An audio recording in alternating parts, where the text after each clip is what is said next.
Hey everyone, thanks for stopping by the Standards Weekly Check-In. I'm Colin, behind the camera. It's Heavy Metal Dylan. What's up? Today we're going to get into some staff picks, flip through some new arrivals and recently priced records while addressing some viewer questions.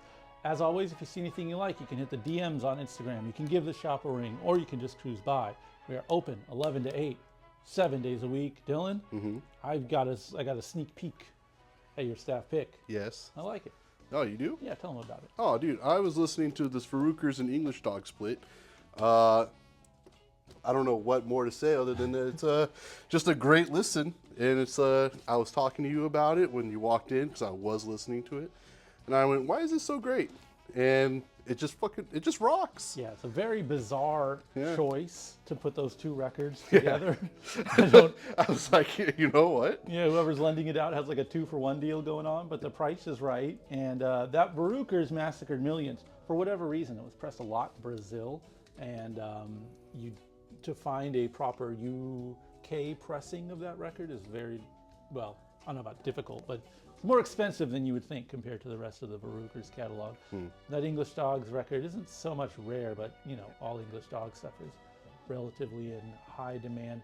And yeah, those are two perfect 10s to me. And it's like, you know, two great tastes together, improving each other's lives. I like it. Yeah. Sorry. Excuse me, man. I just got to say, I got a question for you, bro. I'm listening. You can take this out of post. Okay. Would you say this is like the Reese's peanut butter cup of random splits? I'm inclined to believe so. There was a weird bootleg we got a while back that was like, wasn't it like the Sodom the Sign of Evil on one side and Hellhammer Apocalyptic Raids I on remember the that. That other? was a couple months ago. Maybe a year ago, yeah. Well, that was a bootleg. This is at least officially licensed, so Yeah. maybe the sound is a little better on this. I don't know. But yes, is my answer to your question. Yeah, because I thought the same thing. Terrific, right? Yeah. Flip, flip, flip, flip all day long, huh? All day. I've been annoying customers with this record. No one likes this band, but I like them a lot. We got a new Dead Bob 12-inch. This is one of the Wright brothers from No Means No. It's his new band, and a lot of No Means No DNA in it. The last one, I think, reminded me a lot of the album 1 from No Means No. This one, if I had to pick an album, maybe like Dance of the Headless Bourgeoisie, or maybe the really later No Means No albums, like the last record they did. Anyways, if you're deep in the No Means No cult, you kind of have to rock with this record. I enjoy it.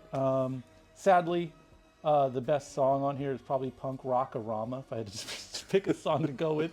And I say sadly because you have to listen to a song called Punk Rock-a-Rama.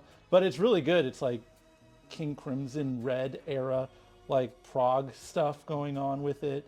And yeah, it's a short listen. It's an enjoyable listen. This record, I think, is them as a 5-piece as opposed to the first record, which was just him recording everything.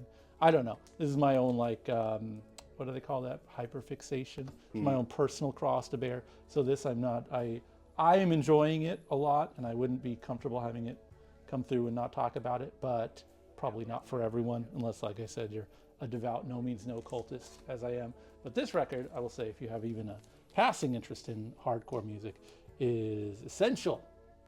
Yeah, I really like this record. It's their 7-inch Think or Sink on the A side with some live stuff on the B side. The live stuff isn't very good. Oh, and the Think or Sink stuff is coupled with like some annoying comps tracks that are like spread out on various records. So to have them all, It's annoying?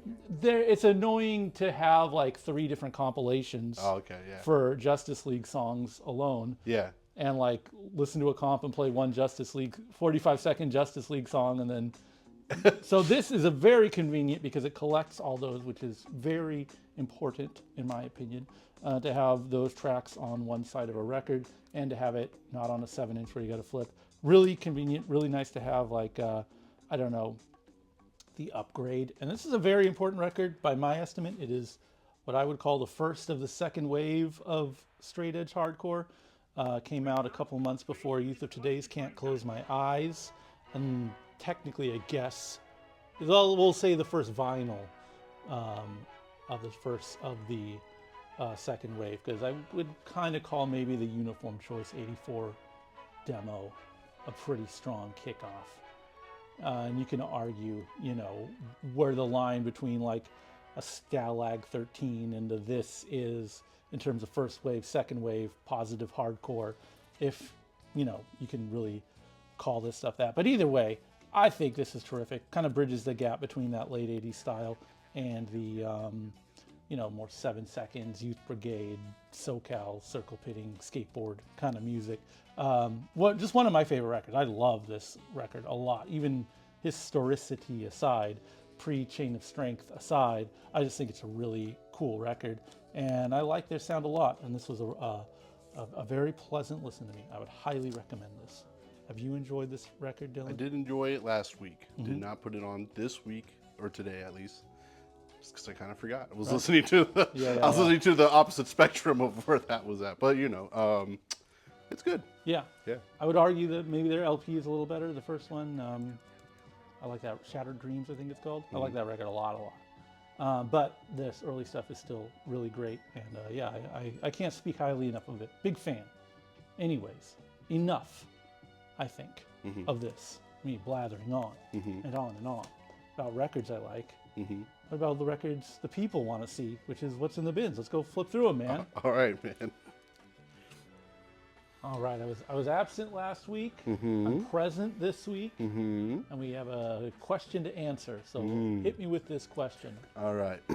Crossed Out 760 says, if you had to only listen to one band between the two, who would you choose? Discharge or GBH? Who's more influential?